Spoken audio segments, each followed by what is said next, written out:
The Chinese regime threatened the United States by firing 4 ballistic missiles into the South China Sea after the U.S. sanctioned 24 Chinese companies for helping the CCP's military in the region. China's development of a novel coronavirus vaccine is being called out as a political tool by the CCP that may put people's health at risk. And U.S. Defense Secretary Mark Esper says the United States is prepared to defend every front against the Chinese military. We'll be going in depth into this. Welcome back, everyone. First off, some breaking news. In China's Guangdong province, a road suddenly collapsed. In a video, frightened residents can be heard shouting warnings to not get too close. Close to 538 square feet of the road collapsed in the video, and authorities said there were no injuries in the incident. Also, 54 pontoon bridges were demolished by Chinese authorities in Shandong province in an attempt to help a new flood wave on the Yellow River to pass more smoothly.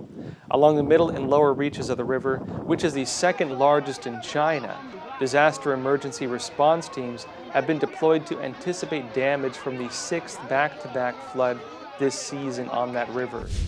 Meanwhile, the Chinese regime's state-run CCTV news outlet ran a video that showed the new China federal flag, which was created by Chinese exiled billionaire Guo Wengui and former Trump advisor Steve Bannon.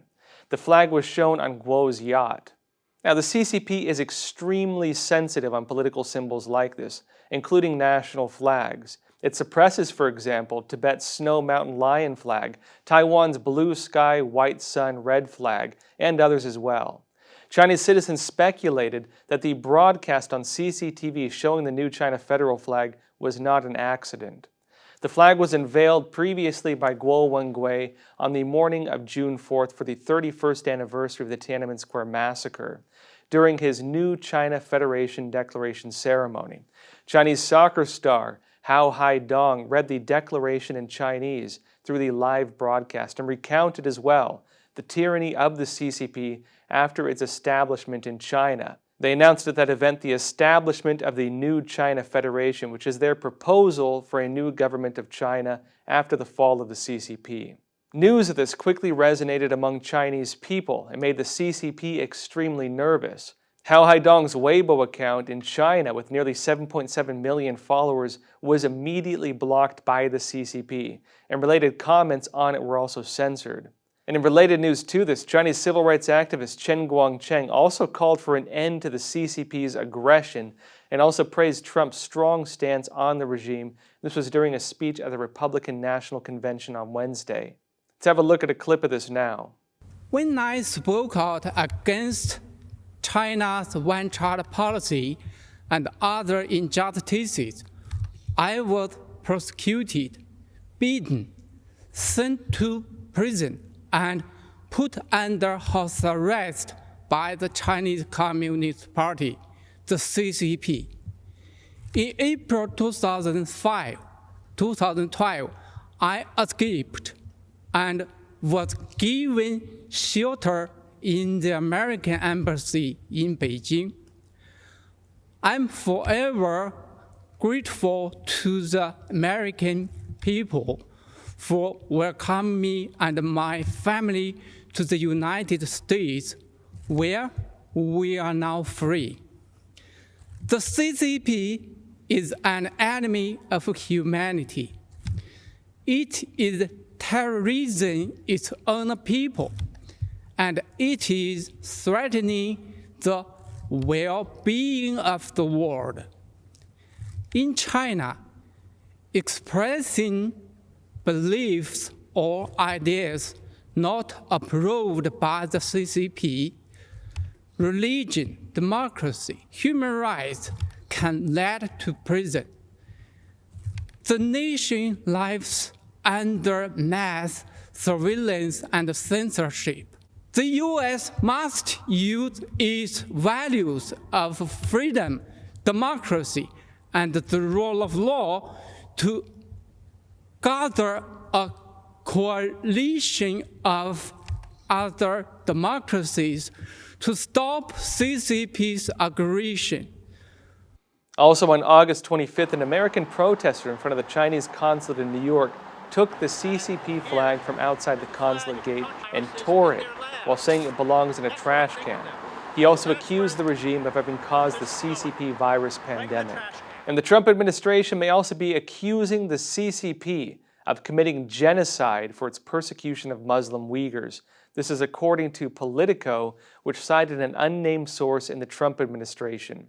It claimed there are early discussions on this designation among officials of the State Department, the National Security Council, and the Department of Homeland Security. It added if they cannot find enough consensus when it comes to declaring the abuses a genocide, the Trump administration may accuse the CCP instead of crimes against humanity or ethnic cleansing. Now, when it comes to these different issues, the United States is hitting all the different pressure points of the Chinese Communist Party. The two of the main ones are the legitimacy of the CCP itself. Many Chinese historians have noted the Chinese Communist Party never had the, quote, mandate of heaven. In other words, the CCP was never given proper authority to rule over China. When different people, for example, propose new forms of government for China, the legitimacy of the CCP is called into question based on that. And so when the CCTV news outlet is showing pictures of this new Chinese flag, this is a direct blow to the CCP's legitimacy. And also its human rights abuses are one of the big soft spots for the CCP as well. This is one of the main reasons why the Chinese Communist Party needs to censor the internet. And if foreign governments, including especially in the United States, begin accusing the CCP of things like genocide and other forms of human rights abuses, this hits one of the most sensitive foundations of the CCP, which is a cover-up of information like this. In the South China Sea, meanwhile, the CCP was seen as having made a threat to the United States by firing 4 medium-range ballistic missiles into the water. After the United States passed its sanctions on the Chinese companies as well, the CCP called on members of the Association of Southeast Asian Nations, or ASEAN, to resume negotiations with China for a code of conduct in the South China Sea, stating notably that it wants to have the negotiations being done among these members and not outside forces, which is likely in reference to the United States beginning to get involved in these negotiations. And meanwhile, the U.S. commander of the Navy fleet in the area, Vice Admiral Scott Conn, responded to the CCP's ballistic missile tests in a telephone news conference. He said, according to Stars and Stripes, that the U.S. Navy will continue to operate there, and he said that, quote, our naval forces are ready to respond to any threat to our allies or partners throughout the region. It's important to note as well that at least one of the missiles that was fired by the CCP was allegedly one of its proclaimed aircraft carrier killers. This happened as well as the nuclear weapons branch of the Chinese Communist Party's military, the Rocket Force, has begun holding drills to prepare for an alleged possible U.S. nuclear weapons attack. The CCP claims it has no first-use policy when it comes to nuclear weapons, and it focused these drills mainly on how to conduct rescue operations in the event of a nuclear strike. Now, this ties into a bigger picture of what's happening in China right now. It is holding wartime propaganda, for example, putting up posters, making proclamations, and so on, warning of a possible war from outside. A big part of these wartime drills in China also include nuclear preparations, because they believe that if there were airstrikes on China in the event of a war, that very quickly it would create a nuclear crisis in the country. This is based on assessment in China that if there were ever airstrikes in the country, very quickly this would mean that the nuclear power plants in the country would be hit, and they have many of them. And so any strikes on China would very quickly mean different forms of nuclear fallout. And so its wartime preparations include things on that. But at the same time, the CCP is using this for internal propaganda at a time when the CCP is under attack, at least ideologically, from many different areas, and as internally within the CCP they're facing many different forms of crisis. And as Microsoft moves to potentially buy Chinese social media company TikTok ahead of its ban, Microsoft's ties to China, going back 3 decades, are now being called out. Nina Xiang, an expert of Chinese technology and venture capital, told Fox News that, quote, Microsoft's ties in China is as tight as it gets in terms of an American company's presence and influence in China. Now, the story notes that Microsoft gets about 10% of its $125 billion annual revenue from China, although it now claims the revenue from China has fallen to around 2%. It also notes that Microsoft employs close to 6,000 employees in China, where it also complies with the CCP's requirements on censorship. And following a call between U.S. and Chinese representatives on August 24th, the Office of the United States Trade Representative issued a statement saying that the CCP agreed to make structural changes to protect intellectual property rights, and also agreed to remove systems in China that impede U.S. businesses in that country, in the areas specifically of financial services and agriculture. The CCP also agreed to eliminate its policies of forced technology transfer. For example, where if a tech company goes there, the CCP might require them to hand over their source code. Now, the call was made between Ambassador Lighthizer, Secretary Mnuchin, and China's Vice Premier Liu He. Now, the Epoch Times has reported previously on the CCP method. When it comes to the regime making agreements just like this, it has a standard protocol for operations, which is this.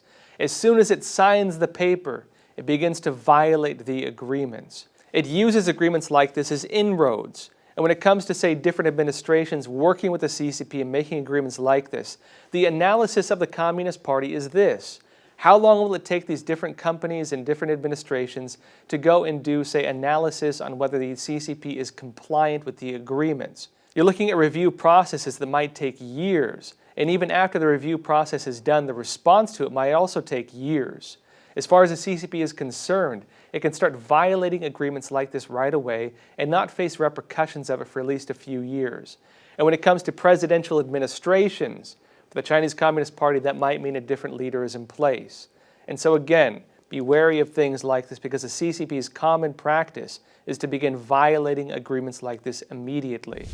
When it comes to the CCP's push for vaccine diplomacy, meanwhile, Chinese Premier Li Keqiang said on August 24th that after the vaccine is completed, several countries will be given priority to have access to it. These will include Vietnam, Afghanistan, the Philippines, and also countries throughout Africa. The CCP is still conducting its Phase 3 human trials for the vaccine abroad, as we mentioned. The countries where it's doing human tests include Saudi Arabia, Mexico, the United Arab Emirates, Argentina, Peru, Morocco, and Brazil. It noted countries that participate in the tests will also be given priority for vaccine supplies once it's finished. Now, it's important to note here, the total population of priority countries is close to 2 billion people. If we include China in that, this is around 3.5 billion people. An important point to note is this. The Chinese Communist Party does not currently have the ability to produce this many vaccines. This brings up the question of whether the Chinese Communist Party would choose to either not complete orders on the vaccines or whether its companies would cut corners to fill the orders. If this is a big part of the CCP's diplomacy, it might be the latter. And as we saw happen with the fiasco with mask diplomacy, the Chinese Communist Party has in the past cut corners to fulfill orders like this for diplomatic interests. It appears the CCP is making promises to the countries also to win them over diplomatically. This is to prevent them as well from siding with the United States at this sensitive time for the CCP. Now for the broader stories for today. First off, the CCP's ambitions to extend its Belt and Road Initiative into Central Asia are being held back by construction delays and also being threatened by growing issues with security. In June, the CCP launched its plans for a transportation corridor to Uzbekistan that goes through Kyrgyzstan. As Business News website IntelliNews reports, however, the program to build a railway has met with, quote, unending construction delays. The program now relies on freight shipping through Kyrgyzstan, where anti-CCP sentiments are growing. And the issues the CCP faces in Kyrgyzstan are similar to what the Chinese regime is facing in similar projects, including in Tajikistan and Balochistan. In all of these areas, China is becoming the target of terrorist and nationalist movements that are increasingly viewing the regime as their main enemy. To counter this, the CCP has been giving training to local government forces and also encouraging them to defend China's shipping lines on its behalf. But it's now becoming clear this may not be enough. Now, where's this all heading? When it comes to the way the Chinese Communist Party is trying to protect its supply chains, when it comes to shipping along this, say, One Belt, One Road initiative, its current method when dealing with terrorist organizations and others is to get the local countries to defend its own supply chains. These countries, a lot of times, however, do not want to get involved with terrorist organizations and fighting against them on behalf of the Chinese Communist Party. And so the CCP is now being left with that effort. And what's it going to do? Well, it has two options. One is send the Chinese military in to protect its supply chains. But doing that is sensitive as well. Because, for example, imagine if the Chinese military gets in a shootout with different, to say, radical groups of one kind or another in these countries. Well, it's going to look a whole lot like what happened in India along this border dispute where the Chinese military killed around 20 Indian soldiers and turned pretty much all of India against the CCP. The Chinese Communist Party risks having different radical organizations, terrorist movements, or nationalist movements uniting against it, which is already starting to happen in Balochistan. Or the Chinese Communist Party can start training and recruiting, say, for private security forces. But even then, if these are Chinese entities, which they very likely would be, it would still reflect on the CCP when it comes to any efforts they made. And the Chinese Communist Party as well risks getting pulled into the anti-terror war when it comes to its efforts in these different areas. And in addition to this, the CCP is facing another challenge in its ambitions in Central Asia, which is the United States. As Times of India reports, recently Adam Boehler, chief executive of the U.S. International Development Finance Corporation, went on a tour of Qatar, Pakistan, Afghanistan, Norway, and Bulgaria, alongside the U.S. Special Representative to Afghanistan, which was a first. It notes that during the meetings with foreign ministries of 5 Central Asian republics, as well as Taliban negotiators in Qatar, the U.S. reiterated its plans to remain a top financer in the region. And like the CCP, the United States is looking to develop ties with Uzbekistan, but rather than needing to go through Kyrgyzstan, it's offering to help fund a railway project that would link Uzbekistan through Afghanistan to Pakistan and to India. And so this brings up a different issue, which is that when it comes to a lot of different countries and it comes to their international trade and also what they rely on when it comes to finances to build infrastructure, they have a choice. Do they side with the United States or do they side with China? We oftentimes see that as countries move away from the United States, they begin moving towards China. And so as the U.S. goes and creates these infrastructure projects and other trade projects, this is fundamental to challenging the CCP in its different ambitions. And also another key part of this is the Chinese Communist Party's persecution of Muslim Uyghurs. And a lot of these countries where the CCP is facing backlash from terrorist organizations, they are seeing the Chinese Communist Party persecuting Muslims, and they are viewing the CCP as a regime that is against their own interests. It's interesting to note that some countries, for example like Iran and also Pakistan, have taken soft lines or have even defended the CCP's persecution of Uyghurs. But when it comes again to the grassroots level, a lot of these organizations are speaking out against the CCP, and some are even uniting against it. The Chinese Communist Party risks becoming what the United States used to be in the eyes of these different terrorist movements. And also another key part of all this, the Chinese Communist Party's debt traps when it comes to its One Belt, One Road initiative is now being exposed. A lot of countries now realize that getting into these debt traps with the CCP is a situation where they will lose and the Chinese Communist Party will gain.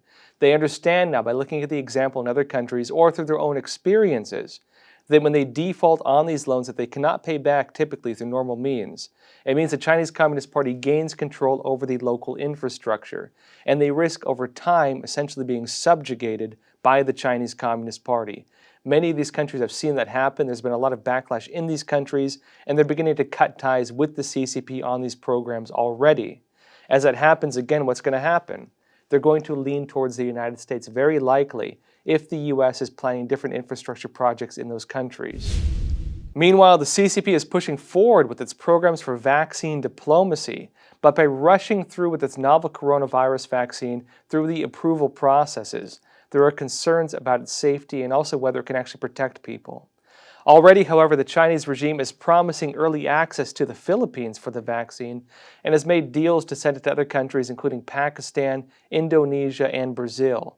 In July, it also announced a $1 billion loan to different countries in Latin America that will give them access to the vaccine as well. The CCP's vaccine is expected to be globally available by the end of December. In China, however, the CCP has already begun to use the vaccine on its own citizens. This includes in some businesses, among them Century Business Herald, which was exposed on August 14th to have given the vaccine to its employees and even had them sign a confidentiality agreement.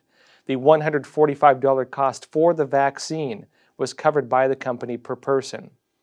Dr. Sean Lin, the former lab director of the viral research branch of the Walter Reed Army Institute of Research, told the Epoch Times that the clinical trial phases that this vaccine has gone through in China would have only tested so far for its basic safety and also basic immunology functions.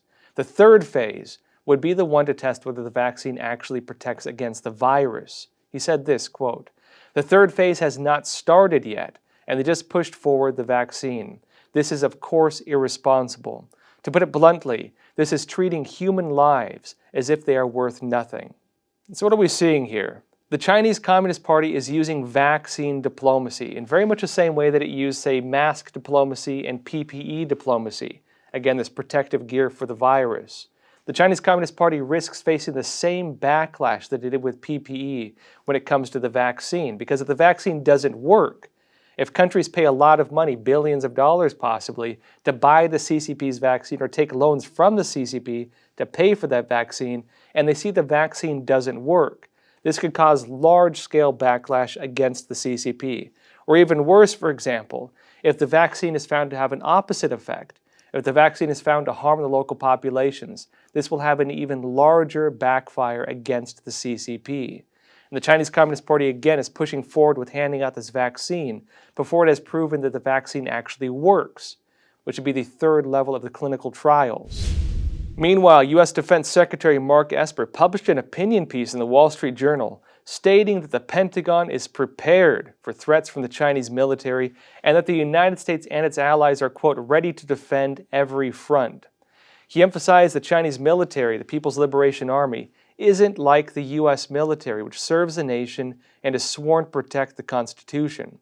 Instead, the PLA, it serves the Chinese Communist Party. In its foreign operations as well, it's meant only to represent CCP interests. He also detailed the Communist Party's plans for military modernization that aim to complete in 2035 and to make the PLA, at least in the CCP's goals, a world-class force by 2049. He states this, quote, "The Communist Party's emphasis on indoctrinating, modernizing, and tightening control over the PLA shows how China's leaders view the military as central to achieving their objectives."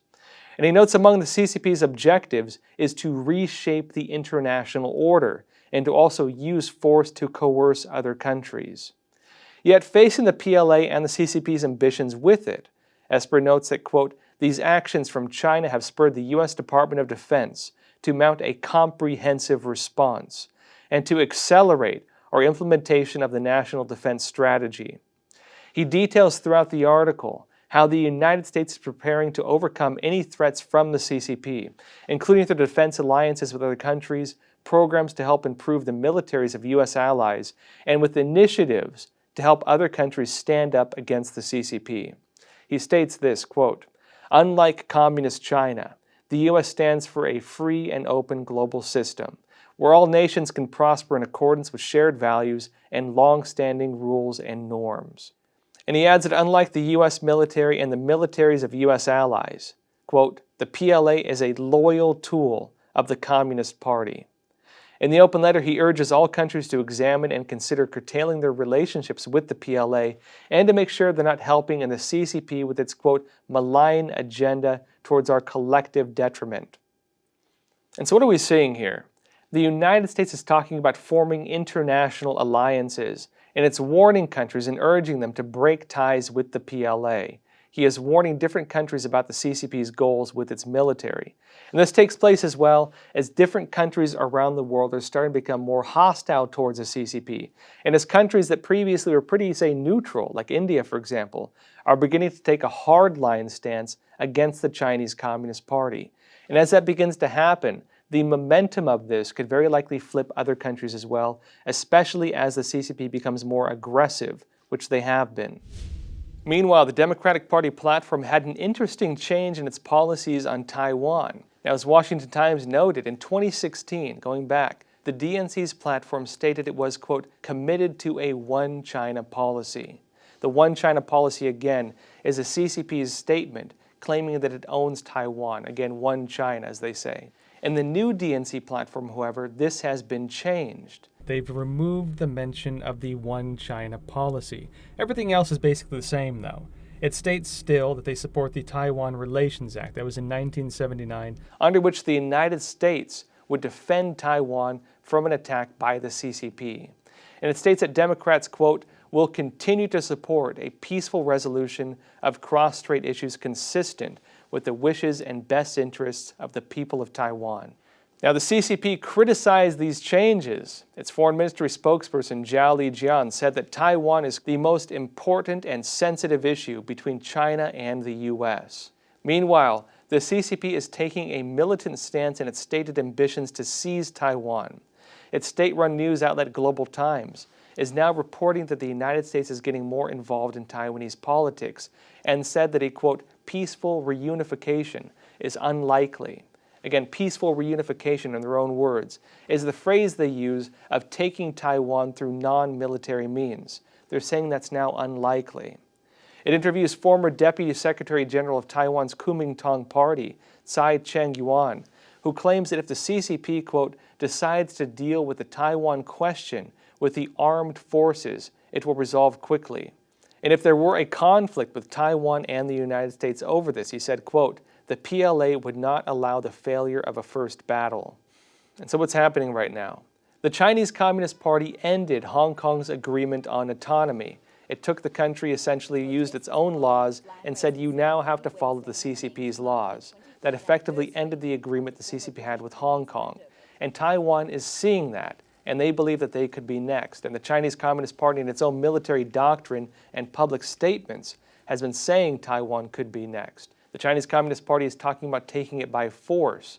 There's even different arguments among top-level CCP officials about this. The United States, meanwhile, has again taken a stronger stance to defend Taiwan facing these threats. And even more importantly, what we're seeing now is that the U.S. policy on defending Taiwan has become a bipartisan issue. This is no longer just the Trump administration doing it. The Democrats are now getting behind it as well.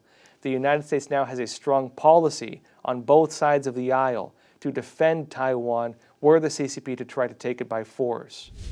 Now, we've been hearing a lot of news about the CCP's Belt and Road Initiative when it comes to getting other countries involved in debt traps and how it uses this program as a diplomatic tool. To learn more about this, we spoke recently with Daniel Wagner, author of The Chinese Vortex, the Belt and Road Initiative and its impact on the world, and also the CEO of Country Risk Solutions. He recently returned from Africa researching these programs. Let's jump into the interview now. Great having you back on Crossroads. Good to see you again, Josh. Now, I know with your work you investigate, say, financial risks when it comes to investment in different areas. And I know recently you just got back from Africa and you were looking into the Chinese Communist Party's One Belt, One Road initiative, which spurred you to write this book. And I'm curious what you saw there and in your other research that made you want to write about this. Well, China's presence in Africa is everywhere. You see it from billboards to museums to big buildings that they've purchased and financed.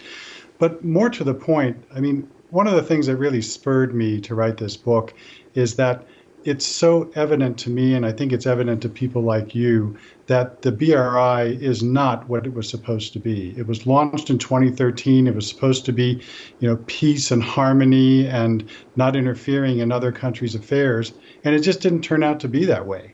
China has interfered in so many countries' affairs in the process of making their investments in the BRI. So the BRI, the Belt and Road Initiative, and this is where the Chinese Communist Party is going into these countries, offering infrastructure projects, usually doing debt traps, and then using it for other means. Now, I know that there's a lot of pushback against it actually in these countries. We actually don't hear about it as much in the U.S. currently, which is kind of interesting. But I know in Africa and Latin America, there's actually a lot of backlash against it. What have you seen with that? There's a lot of backlash for a couple of reasons. The most important one is that some of these countries which had graduated from highly indebted poor country status are back in that status now.